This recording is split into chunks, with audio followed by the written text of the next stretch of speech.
Well, hello, boys and girls. This is Pastor Jerry down in his basement here in Hebron, Ohio. I wanted to bring to you another wonderful Bible story found in the pages of Genesis chapter 27. It's about a family that had some troubles. You'll know them as Isaac, Rebekah, Jacob, and Esau. But before I share that story with you, I thought I'd share with you a game that we used to play in my childhood when I was your age. If you'll notice, I have 3 cups in front of me, and when I lifted each cup, you didn't see anything under them. But now I have a tennis ball, and I am going to place it under that cup. And the object of the game is simple. I'm going to move them all around, and in the midst of this, I want you to tell me, when I'm done, where the tennis ball ended up. You don't know which one's under the cup, but it's under one of these 3s. So I'm going to ask you, pick a cup. And for you today, I'm going to ask Miss Carol Lee to pick one of the cups to see which one she thinks it's under. The middle one. The middle one. Do you think she's right, boys and girls? Let's see. No, she's wrong. Try again, Miss Carol Lee. The right one. The right one. Of course it's under the right one. Where else would it be? Well, I did that just to show you that sometimes we can trick people into thinking something that isn't true. In the old days, it was, is my hands faster than your eyes? Well, the challenge of our stories today is a family in conflict. Isaac and Rebekah loved themselves a lot, and they had 2 sons. One named Jacob, he was the youngest of the son, and he loved to cook. The other one, Esau, the older of the one, and he loved to hunt. All the times in their growing up, the boys were always in conflict because they were very competitive. They tried to outdo one another. One day, as Isaac was getting old, in his blindedness, he called his oldest son in, Esau, and told him to go out and hunt something for him and to bring it back and make a stew. And when he was done eating, he would bless them.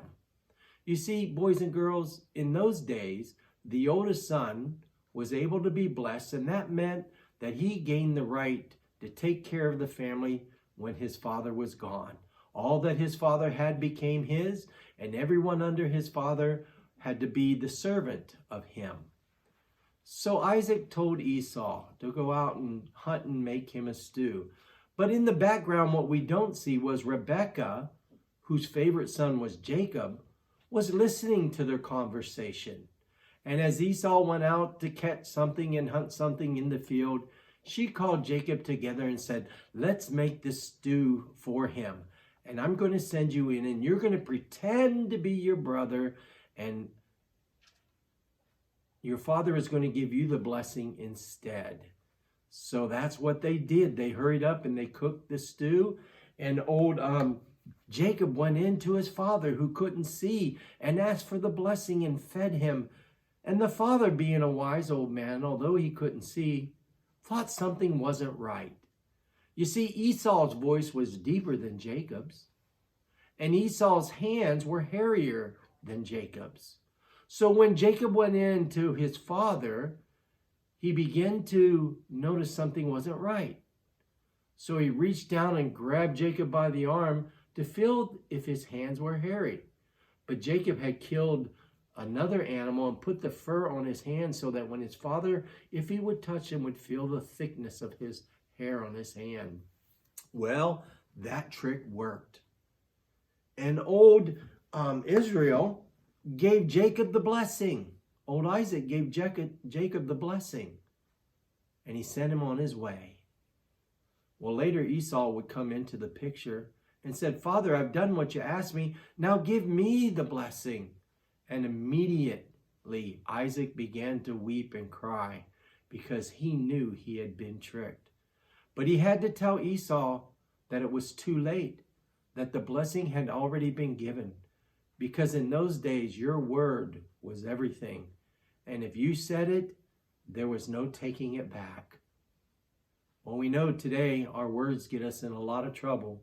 And when we play tricks and try to do something the wrong way, we have bad results. Well, it wouldn't be long before Esau would feel the pain of that trick of Jacob, and they would begin to have a lot of trouble because Esau became very angry at Jacob. And we'll talk about that maybe in a later story. But I want to share with you that Jacob would go on to make things right with God. He would have 12 children, and one of those was Joseph. Joseph had a coat of many colors, and we'll talk about that in our next Bible lesson when we come together. But for now, let me just say this. Jacob could not go on until he made things right with God, because God's way are truth and light, and we're to act like we are God's children, and everything we say must be the truth, and everything we must do must be encouraging to others to come out of darkness. That's why we're children of light. So even though this family had a conflict, and it's recorded in Genesis chapter 27, it teaches you and I about the importance of honesty and integrity, of being truthful and doing things the right way so that we get the right results. I don't know what your family's been involved in lately, but I hope you're doing the right things for the right reasons and getting the right results, because that's God's way. Sometimes we go down the wrong path and we think we can't turn around and make it right. But if there's anything good about this story, it's that when you go to your brother and make things right, things turn out right. So don't be afraid to do things God's way. Well, maybe you can try this trick on your brother or sister, but don't try it in life, okay? Be truthful. I'll see you the next time when we come together for the story of Joseph and the coat of many colors. God bless.